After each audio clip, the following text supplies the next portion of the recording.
everyone. I want to talk to you guys about another key component of swim technique. We talked about the ability to hold a taut body, which means keeping nice and strong from your shoulders down through the top of your hip area, your core. Going along with that concept is the idea of body alignment in the water.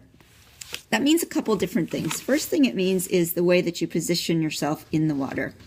If you watch really good swimmers, their bodies are almost horizontal to the surface of the water.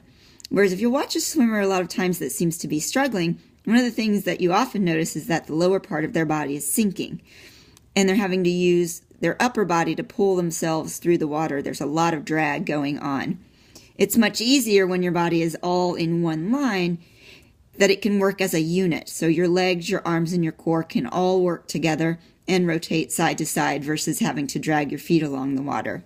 The other component of body alignment is the positioning of the right and left sides of your body. My zipper is a pretty good example of this. If you can visualize a string running down from the center of the top of your head down through the middle of your feet, dividing in your body into two sides, your right and your left. And when you do all your strokes and your kicking, you want the right side of your body to stay on on the right side of that right line. And you want, when you take your left stroke and you kick with your left side, you want that to stay in the left side of your body. Another thing you'll notice sometimes when you see struggling swimmers is that they'll cross over the midline of their body. That's causing a lot of extra work for you. And in the open water, it's making it a lot more difficult to keep a straight line. So those are two things that we really want to think of in terms of body alignment. Staying nice and parallel to the surface of the water as much as you can, and keeping your right side of your body on the right quadrant of your body, or the right half of your body, and the left side of your body on the left half of your body. A couple tools that really help with this concept. The first is a snorkel. You want to make sure that you're using a swim snorkel, not your scuba diving snorkel. These are designed specifically for swimmers. They're shaped kind of curved, so they go right over the top of your head. And they do a pretty good job of keeping water from getting into the top of it. Sometimes that'll happen when you're swimming a lot. You'll get little drops of water and they start to fill up and get in your mouth. But you just have to exhale really hard, or just take a break at the wall and empty out the mouthpiece. When you first start swimming with a snorkel, it can feel really uncomfortable. It took me probably a couple months of sticking to it to really get used to it and not feel like I was going to panic every time I was putting my head in the water. And another thing that tends to happen when we start using the snorkel is we'll get water up our nose. So using a nose clip to help pinch off the nose can prevent that.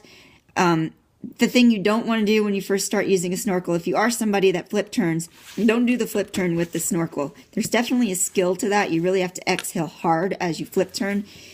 And I want you to just start getting used to the snorkel before you even attempt that. When I use a snorkel, I don't even bother to try to flip turn. I'm not coordinated enough to blow out and flip turn at the same time. But there are swimmers who can do it really well. The nice thing about using that snorkel is that you don't have to breathe. So when we breathe, that's often when our body comes out of alignment. A lot of times we'll take a breath in order to try to balance ourselves. We're lifting our head up and our legs will sink. When you're using the snorkel, all you have to think about is just keeping your body nice and flat in the water. When using the snorkel, you can also observe how your arms are entering the water and how they're pulling in the water. You can see as you enter what your arms are doing from side to side. You'll notice if there's an imbalance in one side or the other. You'll notice if maybe your arm is entering too far over the midline, or even too wide if you can't see it.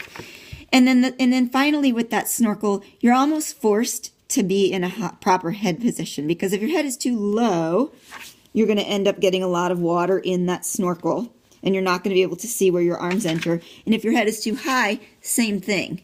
So it does almost force that proper head position.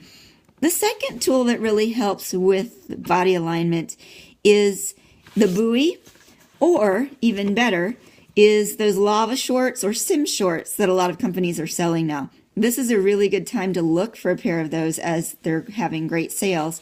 Xterra, I know, has been having a sale. I think they're $88.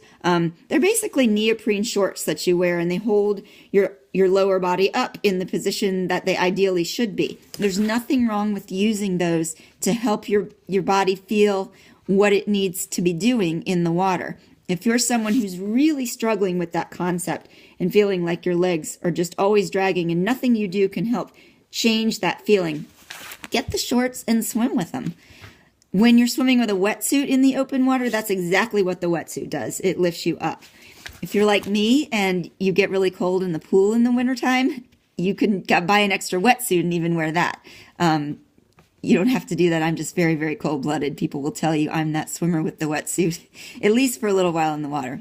But it's not a crutch. It's a tool to help you feel what it is supposed to feel like. And eventually what should happen is you'll be able to start taking those off and your body will automatically know what to do. So that concept of body alignment is a really important one because it helps you to be more efficient. So when you are swimming in the early season, we introduce a lot of these new tools and toys into the swim workouts for the very specific reason of helping you guys to find your form a little better. So if you haven't already done so, go ahead and buy a snorkel, a swim-specific one. And if you can spare the extra money for the lava shorts, that's great. If not, the buoy between your legs helps to hold you in position. So you'll be seeing more workouts using these tools as we go forward. Bye.